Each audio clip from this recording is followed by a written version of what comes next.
26-27 అధ్యక్ష ఈ బడ్జెట్ లో నిరుద్యోగుల ఊసే లేదు, జాబ్ క్యాలెండర్ జాడే లేదు, దాని ప్రస్తావనే లేదు అధ్యక్ష. ఒక్కసారి మేనిఫెస్టోలో కూడా ఏం పెట్టారో చూద్దాం అధ్యక్ష. మేనిఫెస్టో అధ్యక్ష, ఇది కాంగ్రెస్ మేనిఫెస్టో అధ్యక్ష. ఈ మేనిఫెస్టోలో అధ్యక్ష హైదరాబాద్ నుండి యూత్ డిక్లరేషన్ అనే ఒక పెద్ద పుస్తకం అయితే విడుదల చేశారు అధ్యక్ష.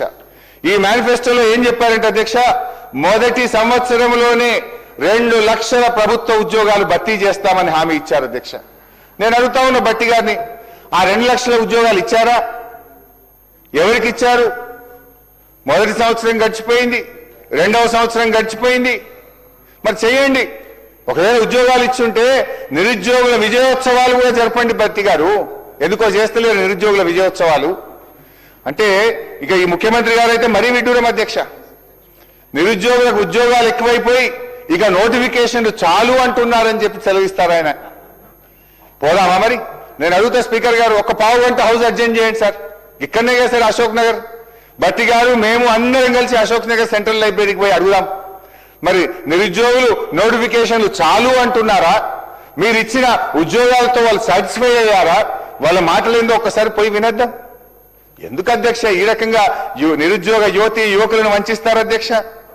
నాడు ఓట్ల కోసం అశోక్ నగర్ సెంట్రల్ లైబ్రరీ చుట్టూ తిరిగారు. నిరుద్యోగుల మెడలో కాంగ్రెస్ కండువాలు వేసి జిల్లాల్లో వారిని తిప్పి ప్రచారం చేయించుకున్నారు.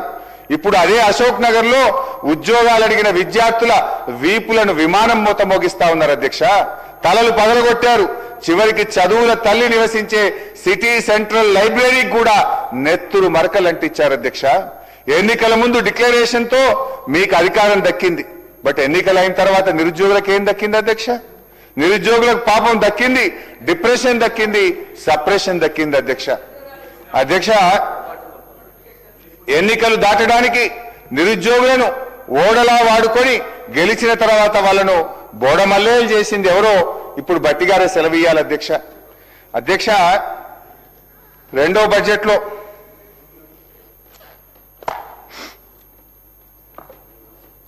25-26 అధ్యక్ష 2వ బడ్జెట్లో ఒక మంచి కవిత చదివారు అధ్యక్ష.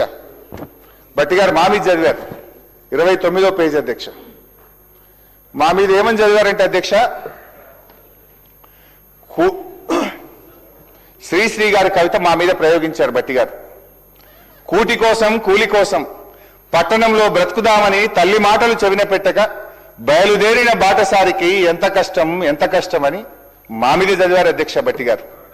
కానీ నిజంగా శ్రీశ్రీ గారు బతుకుంటే మీరు చేసిన మోసానికి ఇట్లా రాసుండేవారేమో అధ్యక్ష. రాహుల్ గాంధీ మాటలు నమ్మి, ప్రియాంక గాంధీ భాష నమ్మి కాంగ్రెసు కోటేసిన నిరుద్యోగికి ఎంత కష్టం ఎంత కష్టం.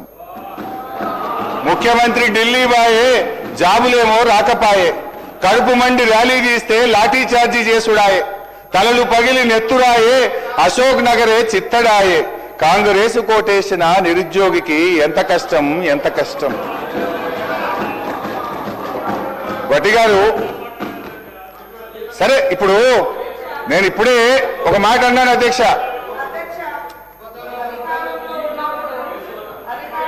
అప్పుడు 10 సంవత్సరాలు ఏం చేసిరో చెప్పండి. ఫస్ట్ ఏం చేసిర్రు చెప్పండి. ఎన్ని ఉద్యోగాలు ఇచ్చిర్రు?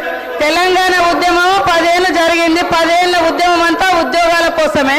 మరి మీరు అధికారంలోకి వచ్చి 10 ఏళ్లలో ఎన్ని ఉద్యోగాలు ఇచ్చిర్రు అధ్యక్ష? ఏమన్నా అంటే నోటిఫికేషన్ ఇస్తే వాళ్ళకి ఏమన్నా జీతాలు పడ్డాయా? ఉద్యోగ గ్యారెంటీ వచ్చిందా? ఇవాళ ఉద్యోగాలు ఇచ్చింది మేము,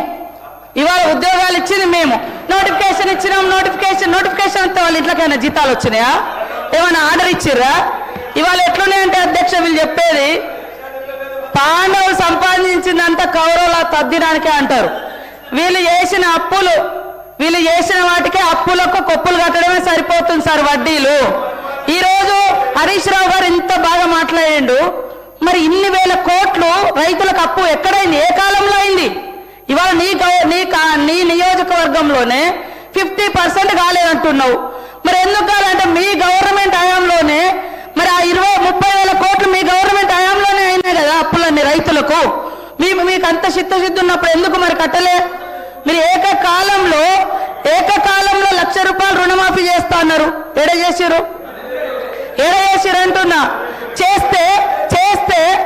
వచ్చి 6 నెలల తర్వాత వెంటనే రైతు రుణమాఫీ అయింది. 6 నెలల్లో చేసుకున్న అప్పు కాదు కదా రైతులది. ఇవాళ యాసలు ప్రాసలు ఇప్పుడు బాగా మాట్లాడుతున్నారు సార్. మేము 2.5 ఏళ్ళకే మీకు అంత బాధ అవుతుంది. 10 ఏళ్ళు ఏం చేసారో లెక్కలతో సహా చెప్పండి. ఎన్ని లక్షల మందికి ఉద్యోగాలు ఇచ్చిర్రు, ఎన్ని లక్షల మందికి ఇల్లు ఇచ్చిర్రు, ఎన్ని లక్షల మందికి రుణమాఫీ చేసిర్రు, ఎన్ని లక్షల కోట్లు రుణమాఫీ చేసిర్రు, అవన్నీ చెప్పాలి కదా. అవి చెప్పకుండా ఎంతసేపు మేము గొప్ప మేము గొప్ప. మీరు గొప్ప అయితే మీ సొంత నియోజకవర్గం రైతులే అనేక మంది మీ హయాంలోనే చాలా మంది చనిపోయారు. అదే విధంగా ఇప్పుడు మీరు చెప్తున్నారు ఇన్ని వేల కోట్ల అప్పు ఉంది మీ నియోజకవర్గంలో అని. మరి ఎందుకు చేసుకోలేకపోయారు అధ్యక్ష? ఫైనాన్స్ మినిస్టర్గా ఉన్నారు, మీ గవర్నమెంటే ఉంటుంది. ఇవాళ కేవలం రాళ్ళేసుడు మేము గొప్ప. మీ బాధ అంతా హరీష్ అన్న, మీ బాధ అంతా అధికారం పోయిందని అంతే తప్ప ఇంకోటి కాదు. అయ్యో అనకమ్మా, 10 ఏళ్ళు ఇక్కడ అనుభవించారు, నువ్వు అక్కడ పోయినావు అధికారం అనుభవించి దొరసారి ఏమంటే కాంగ్రెస్ నాకు ఏం చేసింది బాగా అనిపించింది. మాలాంటి వాళ్ళకి వాళ్ళ వీడియోలు చూస్తుంటే కాంగ్రెస్ ఏం చేసిందా? ఇవాళ మాట్లాడడానికైనా మనం చేసింది మనం గొప్పగా చెప్పుకోవాలి. చేసిన దాని మీద కూడా మన్ను పోసుడు గొప్ప కాదు. చేసింది కూడా మన్ను పోసి మేము ఎక్కడ ఉంటే అక్కడ గొప్ప అని చెప్పుకోవడం కాదు. ఎస్ మా హయాంలో నేను ఉన్నప్పుడు కూడా చేసిన, ఇప్పుడు చేయలేకపోయినాం అని చెప్పుకోవాలి. కానీ సీటు మారంగానే చరిత్ర అంతా చేంజ్ అయిపోతుందా అధ్యక్ష? చేంజ్ అయిపోతుందా? అట్లా ఉంది. కాబట్టి వాళ్ళ బాధ నిజంగా ప్రజల మీద ఉంటే 10 ఏళ్ళు వచ్చే టైం మీకు. మరి ఇవన్నీ మీరు చేసి ఉంటే మేము ఇవ్వాల్సిన పేదరికం ఇంతెందుకుండు, మేము ఇవన్నీ చేస్తామని ఎందుకు ఒప్పుకునే వాళ్ళం? మీరు చేసిన అప్పులన్నీ కూడా ఇవాళ అప్పులకు వడ్డీలు ఇవే సరిపోతున్నాయి. అయినా మేము చేస్తున్నాం. ఇవాళ రాష్ట్రంలో ఉన్న 1.5 కోటి మంది పేదలకు ఇవాళ సన్నబియ్యం ఇస్తుంటే మీరు ఓర్వలేకపోయారు. ఇవాళ మేము ఇందిరమ్మ బీమా జీవిత బీమా పెడితే ఓర్వలేకపోతున్నారు.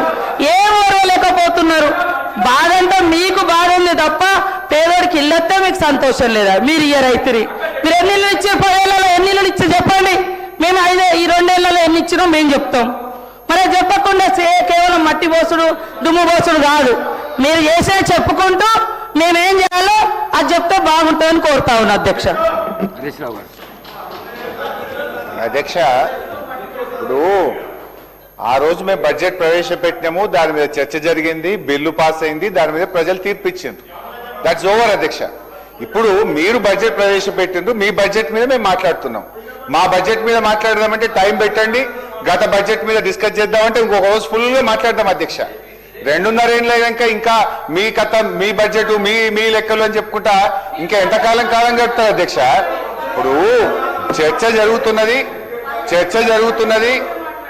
జరుగుతున్నది బట్టి గారు ప్రవేశపెట్టిన బడ్జెట్ మీద. డెఫినెట్ గా దాని మీద మాట్లాడతాం కదా అధ్యక్ష. మీరు మా బడ్జెట్ మీద మాట్లాడదామంటే పెట్టండి. మా బడ్జెట్ అప్పుడు మేము పెట్టినాము, మీరు మాట్లాడినరు, బడ్జెట్ పాస్ అయింది, ఓటింగ్ జరిగింది, దాని మీద ప్రజలు తీర్పు ఇచ్చిండ్రు. నవ్వు మీరు చెప్పింది కదా మేము ఇన్ని చేస్తాం అన్ని చేస్తామని చెప్పినప్పుడు ప్రధాన ప్రతిపక్షంగా ప్రజల గొంతుకై ప్రజల పక్షాన ప్రశ్నించడం మా బాధ్యత అధ్యక్ష. ఇప్పుడు రుణమాఫీ ఎందుకు కాలేదంటుండ్రు? మీ నాయకుడే చెప్పింది కదా, కేసీఆర్ గారు 2 లక్షలు చేసిండని సంతోషపడుకుండ్రి, ఉరుకుండ్రి, మళ్ళా తెచ్చుకోండి, లైన్ కట్టుండ్రి, బ్యాంకుకు పోండి, మళ్ళా తెచ్చుకోండి, నేను రాగానే 7 తారీఖే మాఫీ చేస్తా అని చెప్పింది కదమ్మా. నీ మాట నమ్మే ఉరికి తెచ్చుకున్నారు వాళ్ళు. నువ్వు మోసం చేసినావు, గదే చెప్తున్నా. నేనేం చెప్తున్నా? ఇంకోటి అధ్యక్ష, మీరేం చేసిండ్రు అంటున్నారు. అంటే నా సబ్జెక్ట్ డైవర్ట్ అవుతుందని నేను వారికి సమాధానం ఇయ్యలేక కాదు అధ్యక్ష. Every point I can answer అధ్యక్ష. ఆనాడు బీఆర్ఎస్ ప్రభుత్వం 1,62,000 ప్రభుత్వ ఉద్యోగాలు ఇచ్చింది. 95% లోకల్ రిజర్వేషన్ తెచ్చాము. రాష్ట్రపతి ఉత్తర్వులను సవరించాము. అయితే నేను చెప్తే ఇంకా చాలా విషయాలు ఉన్నాయి కానీ అధ్యక్ష దాంట్లో బోను నా ఇష్యూ డైవర్ట్ అవుతుంది కనుక దయచేసి నేను మీతో కోరుతున్న ఎలియా మినిస్టర్ గారు, ఫైనాన్స్ మినిస్టర్ గారు వీళ్ళు ఇవ్వాలి. కానీ ఇట్లా తాపకొక్క మంత్రులు వేస్తే నా సబ్జెక్ట్ పోతుంది అధ్యక్ష. దయచేసి మీరు ఇంటరప్షన్ కాకుండా చూడాలని మిమ్మల్ని సవినయంగా ప్రార్థిస్తా ఉన్నా అధ్యక్ష. అన్ని వాస్తవాలు బడ్జెట్ బుక్కులు పెట్టుకునే మాట్లాడుతున్నా, మీలాగా నోటికి ఏం మాట్లాడతలేను అధ్యక్ష. నేను ఫైనల్ ఒకటే చెప్తున్నా అధ్యక్ష, గౌరవనీయులు బట్టి గారితో రాష్ట్ర ప్రభుత్వంతో ఆనాడు నిరుద్యోగులను ఓటింగ్ మిషన్ల లెక్క మీరు వాడుకున్నారు అధ్యక్ష. ఇప్పుడు వాళ్ళ నెత్తురు కళ్ళు చూస్తున్నారు అధ్యక్ష. దయచేసి ఇప్పటికైనా మీ పాపాలు గడుక్కోవాలనుకుంటే మీరు చెప్పిన ప్రకారంగా వెంటనే 2 లక్షల ప్రభుత్వ ఉద్యోగాలకు నోటిఫికేషన్ ఇవ్వాలని చెప్పి ఆ నిరుద్యోగుల పక్షాన్ని ప్రభుత్వాన్ని నేను డిమాండ్ చేస్తా ఉన్నా అధ్యక్ష. మరొక పథకం అధ్యక్ష, రాజీవ్ యువ వికాసం. అధ్యక్ష, ఈ పథకం గురించి రెండో బడ్జెట్ ప్రసంగంలో భట్టి గారు చెప్పారు అధ్యక్ష. పేజ్ నంబర్ 29, సెకండ్ బడ్జెట్ ప్రసంగం అధ్యక్ష. ఎస్సీ, ఎస్టీ, బీసీ, మైనార్టీలు మరియు ఆర్థికంగా వెనుకబడ్డ వర్గాల యువతకు స్వయం ఉపాధి కల్పన కోసం రాజీవ్ యువ వికాసం అనే పథకాన్ని ప్రారంభించాం. ఈ పథకం యువతకు ఉపాధి కల్పనలో ఒక గేమ్ చేంజర్ గా నిలుస్తుంది. ఈ పథకం ద్వారా యువతకు కనీ విని ఎరగని రీతిలో 6,000 కోట్ల రూపాయల కేటాయింపుతో ఈ పథకాన్ని ప్రారంభించాం అని రొమ్ము విరుచుకొని వారు చెప్పారు. వీళ్ళంతా బల్లలు కొట్టారు అధ్యక్ష. ఏడాది అయిపోయింది అధ్యక్ష. ఒక్క రూపాయి ఒక్క యువతి యువకుడికి ఈ రాష్ట్రంలో ఇప్పటిదాకా మేలు జరిగిందా అని అడుగుతా ఉన్నా అధ్యక్ష. అధ్యక్ష, మళ్ళీ ఈ సంవత్సరం same dialogue, same paragraph, same page, same speech. మళ్ళీ ఈసారి అధ్యక్ష ఈ బడ్జెట్ లో కూడా అదే చెప్పారు అధ్యక్ష. 6,000 కోట్ల రూపాయలతో ఈ పథకాన్ని ప్రవేశపెడుతున్నాం, ఇది ఒక గేమ్ చేంజర్ అంటారు. పోయినసారి చెప్పే ఒక్కరికి చేయలే, మళ్ళీ అదే స్పీచ్, అదే డైలాగ్, అదే పారాగ్రాఫ్, డిట్టో కాపీ పేస్ట్ మళ్ళీ పెట్టి మళ్ళీ చెప్పారు అధ్యక్ష. ఏం మోసం అధ్యక్ష ఇది? ఎట్లా నమ్మాలి? ఈ బడ్జెట్ కి ఏం శాంటిటీ అని నేను అడుగుతా ఉన్నా అధ్యక్ష. మీరు గేమ్ చేంజర్ అని డప్పు కొట్టుకున్న ఈ పథకం కింద ఇప్పటి వరకు ఎంతమంది ఎస్సీ, ఎస్టీ, బీసీ, మైనార్టీ యువకులకు సాయం చేశారో ఒక్కసారి ఆ వివరాలు చెప్పాలని చెప్పి గౌరవనీయులు భట్టి గారు నేను అడుగుతా ఉన్నా అధ్యక్ష. కానీ విని ఎరగని రీతిలో కేటాయించిన 6,000 కోట్లు ఏ యువకుల ఖాతాల్లో పడ్డాయో, ఎవరి జేబుల్లోకి మళ్ళాయో, లేక మీ ఎగవేతల ఖాతాలో జమైనాయా క్లారిఫై చేయాలని చెప్పి భట్టి గారిని నేను అడుగుతా ఉన్నా అధ్యక్ష. నాకు సందేహం వస్తుంది అధ్యక్ష. అక్కడ చూస్తే ఇందిరమ్మ ఆత్మీయ భరోసా, ఇక్కడ చూస్తే రాజీవ్ యువ వికాసం. పేర్లు ఘనంగా ఉన్నాయి. పాపం పెద్దలు ఇందిరమ్మ గారు, కీర్తిశేషులు రాజీవ్ గాంధీ గారి పేరు పెట్టింది అధ్యక్ష. నాకంటే రేవంత్ రెడ్డి గారు అంటే ఐ నో హిమ్, ఎందుకంటే నాతో కూడా పనిచేసింది. రేవంత్ రెడ్డి గారు అంటే వారి మీద, ఇందిరమ్మ మీదనో రాజీవ్ గాంధీ మీద ఆయనకు ప్రేమ ఉండకపోవచ్చు. కానీ భట్టి గారు అయితే దశాబ్దాల తరబడి కాంగ్రెస్ పార్టీలనే ఉన్నారు కదా. మీరైతే కాంగ్రెస్ పార్టీలనే ఉన్నారు కదా భట్టి గారు. మీ పెద్దల పేర్లు పెట్టి పథకాలు అమలు చేయకపోవడం వల్ల ఇది వారిని గౌరవిస్తున్నారా, మీరు వారిని అవమానపరుస్తున్నారా? ఒకవేళ మీకు అమలు చేసే ఉద్దేశమే లేకపోతే భట్టి గారు, రాజీవ్ యువ వికాసం అనే బదులు రేవంత్ ఆత్మీయ మోసం అని పెట్టుకోండి, లేదు భక్తి విక్రమార్క గారి యువ భ్రమలు అని పెట్టుకోండి. మీ పేర్లు పెట్టుకోండి, వాళ్ళ పేర్లు పెట్టి ఎందుకు మోసం చేస్తున్నారని చెప్పి నేను అడుగుతా ఉన్నా అధ్యక్ష. అధ్యక్ష, మహిళల విషయంలో ఏం చెప్పారు? మహిళల విషయంలో అధ్యక్ష, ఇది 24-25 బడ్జెట్ అధ్యక్ష. Page number 34,